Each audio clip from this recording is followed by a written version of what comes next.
Vérification de la position trilinéaire. Ok, validé. Attention, j'active l'hyperpropulsion scalaire, ça risque de secouer un petit peu.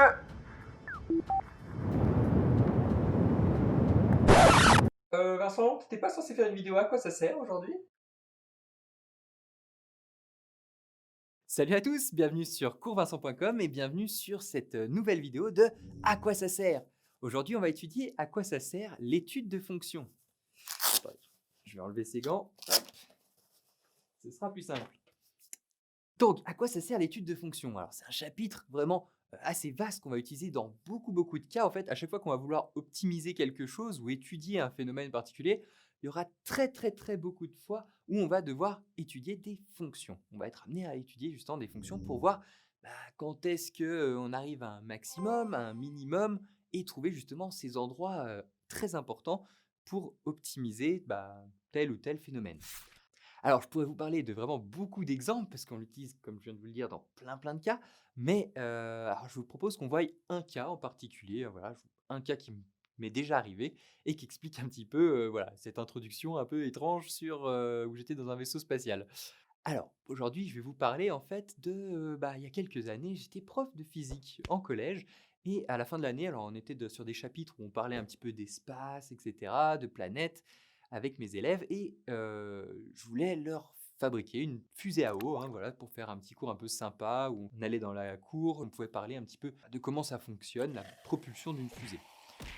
Et du coup, pour ça, je voulais leur fabriquer une belle fusée à eau qui monte bien haut dans le ciel quand on la lance. Et je voulais qu'elle arrive le plus haut possible. Donc il fallait que j'optimise pour réussir à trouver la solution pour que cette fusée aille le plus haut possible. Alors, j'ai fait pas mal de tests du coup dans mon jardin. J'ai essayé plusieurs choses et je me suis assez vite rendu compte que la principale chose qui faisait que la fusée allait plus haut ou moins haut, c'était la quantité d'eau que je mettais dans la bouteille. Quand j'en mettais pas du tout, la fusée décollait à peine du sol, elle retombait tout de suite. Alors je me suis dit: si j'en mets plein, du coup, elle ira beaucoup plus haut».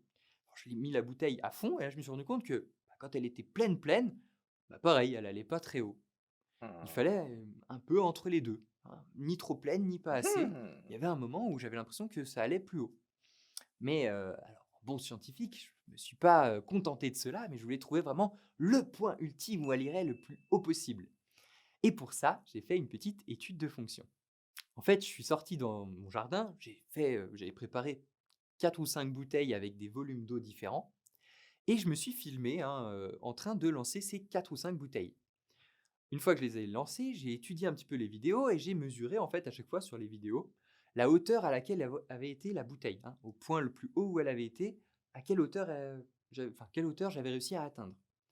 Et comme ça, j'ai pu tracer, sur mon ordinateur, sur un tableur, voilà, j'ai pu rentrer donc mon petit tableau où j'avais à chaque fois le volume que j'avais utilisé d'eau dans la bouteille et la ligne d'après, j'avais la hauteur à laquelle avait réussi à aller la bouteille, ma fusée bouteille. Donc à chaque fois, j'avais pour chaque cas, j'avais le volume d'eau, l'altitude à laquelle on avait été, voilà pour les 5 bouteilles.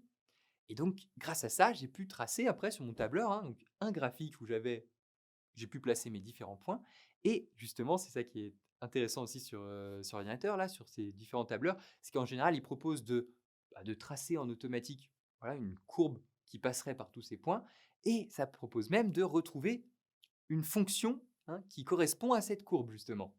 Et pour trouver justement son point maximum, l'endroit où vraiment ma bouteille a été le plus haut, quel volume il faudrait pour que ma bouteille aille le plus haut possible, pour trouver le maximum de cette fonction, j'ai fait une étude de fonction.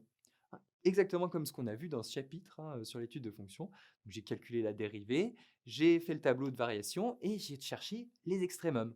Et il y a un extrémum, justement, il y avait le maximum de cette fonction que j'ai pu trouver et qui m'a donné comme ça le volume à utiliser.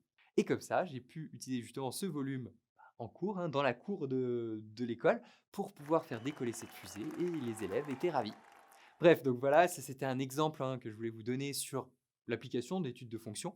Mais en vrai, des exemples, il y en aurait plein. J'en ai déjà croisé, que ce soit pour calculer l'épaisseur optimale de plastique pour fabriquer une télécommande ou une branche d'arc aussi, l'épaisseur de bois ou de résine qu'on utiliserait pour avoir la bonne puissance qu'on veut, ou même pour optimiser les dégâts d'un personnage dans un jeu vidéo. Bref, tout ça, c'est des cas qui me sont déjà arrivés et je peux vous le dire, hein, voilà, où j'ai utilisé des études de fonction.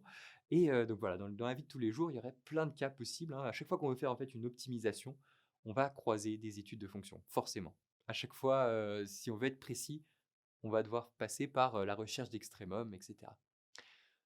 Voilà, on arrive à la fin de cette vidéo. J'espère qu'elle vous a plu. N'hésitez pas à mettre un petit like, laisser un petit commentaire, ça me fait toujours plaisir, et à partager cette vidéo. Vous pouvez également venir sur coursvincent.com pour voir tous les cours de maths qui sont à votre disposition. Il y a plein de fiches de résumé, plein de cours et de vidéos. Voilà, et je vous dis à très bientôt dans un prochain chapitre.